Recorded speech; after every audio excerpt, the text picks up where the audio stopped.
Hello and welcome to this next video on my card play process.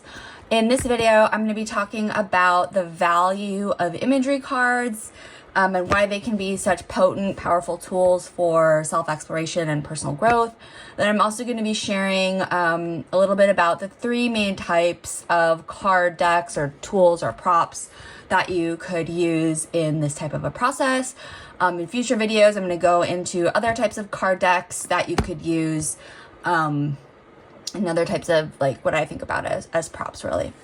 So this is going to focus on an Oracle deck, and this one is the Fairy Tale Heroine by Sharon Blackie. The Grim Tales Tarot, which is a recent acquisition in my collection, by Fiona, Edgewood, and of course Dixit, which is basically just a children's game. So the power really of imagery, there are many different reasons and why imagery is so potent.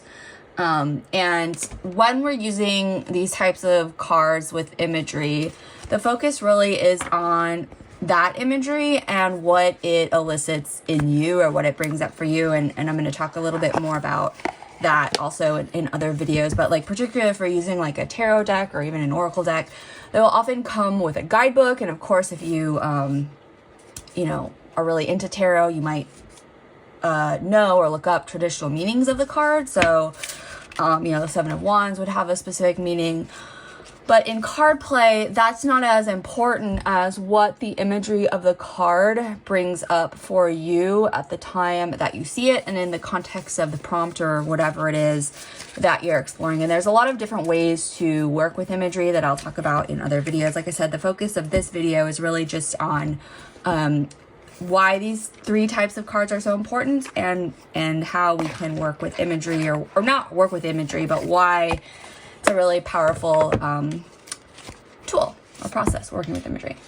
So first of all, the imagery on cards can act as metaphor for inner experience. Sometimes our experiences or our emotional experiences are really nuanced and layered. It's not just one thing that we're feeling. So there might be, you know, happiness and sadness. Something might be bittersweet, and so the imagery on the card can really speak to that in a way that it can be difficult to often find words for. And in so doing, it can facilitate this deeper access to emotions that really in general might be difficult to articulate verbally for whatever reason. Imagery, when we work with imagery, it can offer a more distance perspective for reflection and insight. In drama therapy, we talk about aesthetic distance. So it's aesthetic distance is kind of a balance between being super emotionally immersed in something versus being too cognitively detached from it. And so that can help us to both like feel and think about our experiences without becoming like super overwhelmed by them. And there's a lot of ways to play with distance in a process like this. And I'll of course talk about that in other videos. And I probably have already talked about that a little bit in some of my other videos on card play. But particularly if we're using tarot card imagery, and I'll talk about that in a second too. Tarot can offer, or really any imagery card can offer diverse perspectives and illuminate facets of our experience that might not be immediately accessible just through traditional like verbal reflection. And that can really yield and promote and facilitate greater self-awareness. When we're using types of action cards in particular, which I'll talk about in another video, it can help to spark like a takeaway or something that we want to carry forward from the exploration.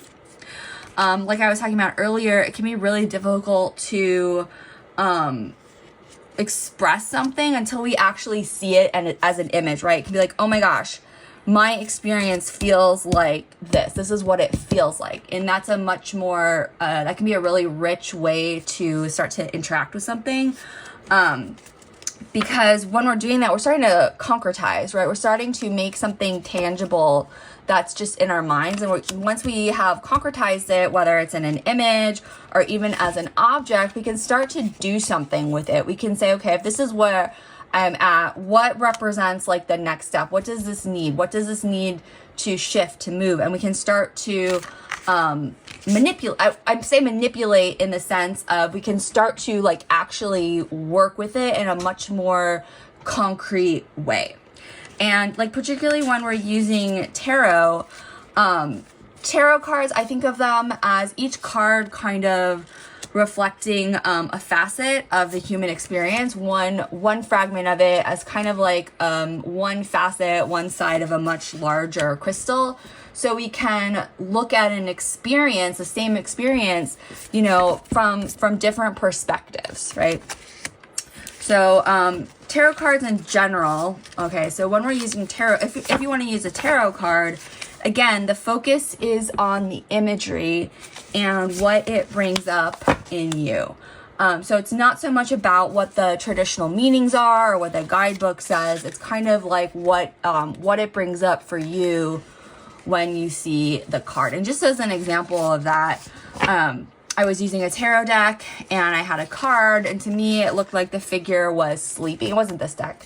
And I was just curious. I looked up in the guidebook and it said that the figure was actually like rock climbing or like climbing a wall, which was completely not what I saw in the card. And so if I had gone with that traditional or what the guidebook was telling me, it would have felt very like not intuitive to me. Like I would have felt a disconnect between what I was seeing in the image and what I was being told the actual meaning, like I say actual, like in quotes, like the actual meaning was. So again, just kind of really thinking about your own intuition, and really seeing this as a kind of a meta process of tapping into your own intuition and the meaning that you see reflected in the image.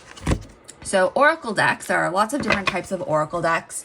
And when you use an oracle deck, they will often typically have the image and then a word on them. So if you're using an oracle deck, you might be drawn to an aspect of the image and or to the word on it.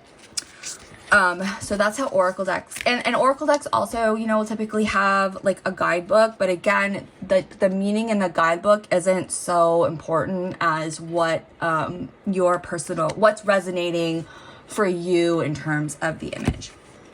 And then finally, there are image only decks, and I think Dixit is a wonderful example of this. There are lots of different types of Dixit decks, but there's no meanings, right? So if you are a person who really finds it difficult to let go of tarot meanings and you really kind of want to work with something in a much more intuitive and open-ended way, Dixit can be a really great deck type for that.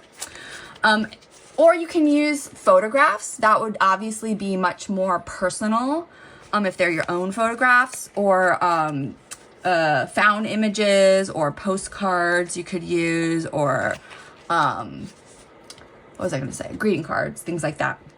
So you can be really creative in terms of what you would put into an imagery deck for your own use. Yeah, thanks for watching, and check out my other videos on card play and more to come.